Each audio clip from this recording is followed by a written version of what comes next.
देश हैं उनसे बात करें, तभी तो आगे बढ़ेंगे। दुनिया के 50 देशों की जितनी जमीन है उतना जमीन भारत में वक्फ बोर्ड के पास है। ये लोग सिर्फ ध्यान भटकाने का काम कर रहे हैं। ये भी एक परंपरा ठीक नहीं है। बड़े बड़े 20 लैंड भूखंड दे दिए जा रहे हैं, ये भी घोटाला है। मोदी सरकार वक्फ बोर्ड के असीमित अधिकारों पर क्या कानूनी बुलडोजर चलाने वाली है? देश की राजनीति में ये सवाल साइक्लोन बनकर इसलिए खड़ा हुआ है क्योंकि सूत्रों के हवाले से खबर है कि मोदी सरकार वक्फ बोर्ड की असीमित शक्तियों पर कैंची चलाने की तैयारी कर रही है। इसके लिए केंद्र सरकार बोर्ड के अधिकारों में 40 संशोधन करने की तैयारी कर रही है। सूत्रों के मुताबिक केंद्र सरकार वक्फ बोर्ड अधिनियम में करीब 40 संशोधन कर सकती है और इसके लिए विधेयक को 2 अगस्त यानी शुक्रवार को ही मंजूरी दी जा चुकी है।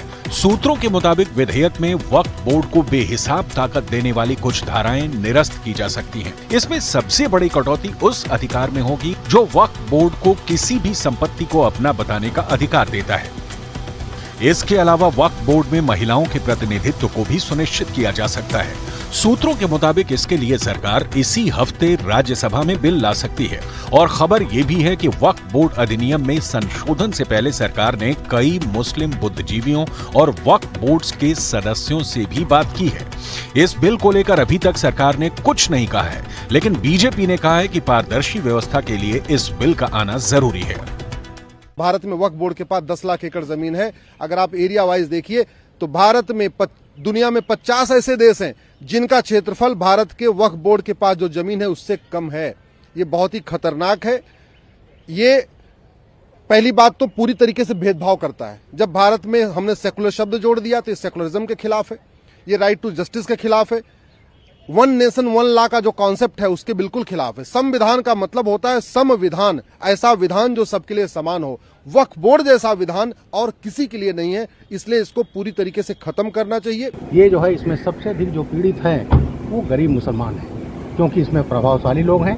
ये एक्ट आएगा तो उसका सत्यापन होगा, सत्यापन होने के बाद ही आप उसको ले सकेंगे। अभी वक्त जो में इतने घपले हैं, माफियागिरी है, वो समाप्त होगी। वक्फ बोर्ड के अधिकारों पर कटौती की खबर से मुस्लिम पर्सनल बोर्ड से लेकर विपक्षी पार्टियों में जबरदस्त खलबली है। मुस्लिम बोर्ड कह चुका है कि ये मुसलमानों को परेशान करने की कोशिश है। AIMIM अध्यक्ष असदुद्दीन ओवैसी कह चुके हैं कि केंद्र सरकार RSS के एजेंडे पर चल रही है और सरकार की नजर मस्जिदों और दरगाहों की जमीन पर है। समाजवादी पार्टी, कांग्रेस और इंडिया गठबंधन की दूसरी पार्टियों ने भी कहा है कि ये मुख्य मुद्दों से ध्यान भटकाने की कोशिश है। बीजेपी शुरू से वक्फ बोर्ड्स और वक्फ की प्रॉपर्टीज के खिलाफ रही है और इनका एक हिंदुत्व का एजेंडा है, RSS का एजेंडा है कि वो शुरू से वक्फ प्रॉपर्टीज को और वक्फ बोर्ड को खत्म करने की कोशिशें करती रही। बदलाव के पीछे जो मंशा है, जो जाहिर की गई है, वो ये है कि हम वक्फ प्रॉपर्टीज़ का वेरिफिकेशन करेंगे। कोई वक्फ बोर्ड के कहने से कि ये वक्फ प्रॉपर्टी है मान नहीं लिया जाएगा। देखिए, असल में ये वक्फ जो होता है ज़मीन किसी भी काम के लिए, चाहे वो रिलीजियस पर्पस के लिए हो या चैरिटी के लिए हो, वो कोई आदमी करता है, कोई फ़र्द करता है, कोई ख़ानदान करता है।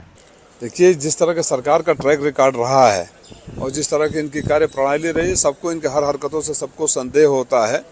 इसलिए सरकार को पहली बात इस बात को सदन के अंदर ही कहनी चाहिए। बाहर मंत्री लोग बोलते हैं, ये भी एक परंपरा ठीक नहीं है। जब बिल आ जाएगा विस्तार से तो हम इस पर चर्चा करेंगे। वक्फ बोर्ड की मुश्किलें बढ़ाने वाली खबर यह भी है कि संशोधन की लिस्ट में ऐसा संशोधन भी है जिसमें वक्फ बोर्ड के खिलाफ पुराने विवादों की फिर से सुनवाई का रास्ता भी खुल सकता है।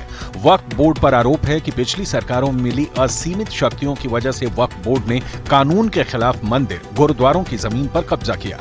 आम आदमियों की जमीन से लेकर गांवों की जमीन पर भी वक्फ संपत्ति का बोर्ड लगा दिया। सूत्रों के मुताबिक वक्फ की ऐसी ही मनमानियों पर सरकार संशोधन वाला ब्रेक लगाने जा रही है।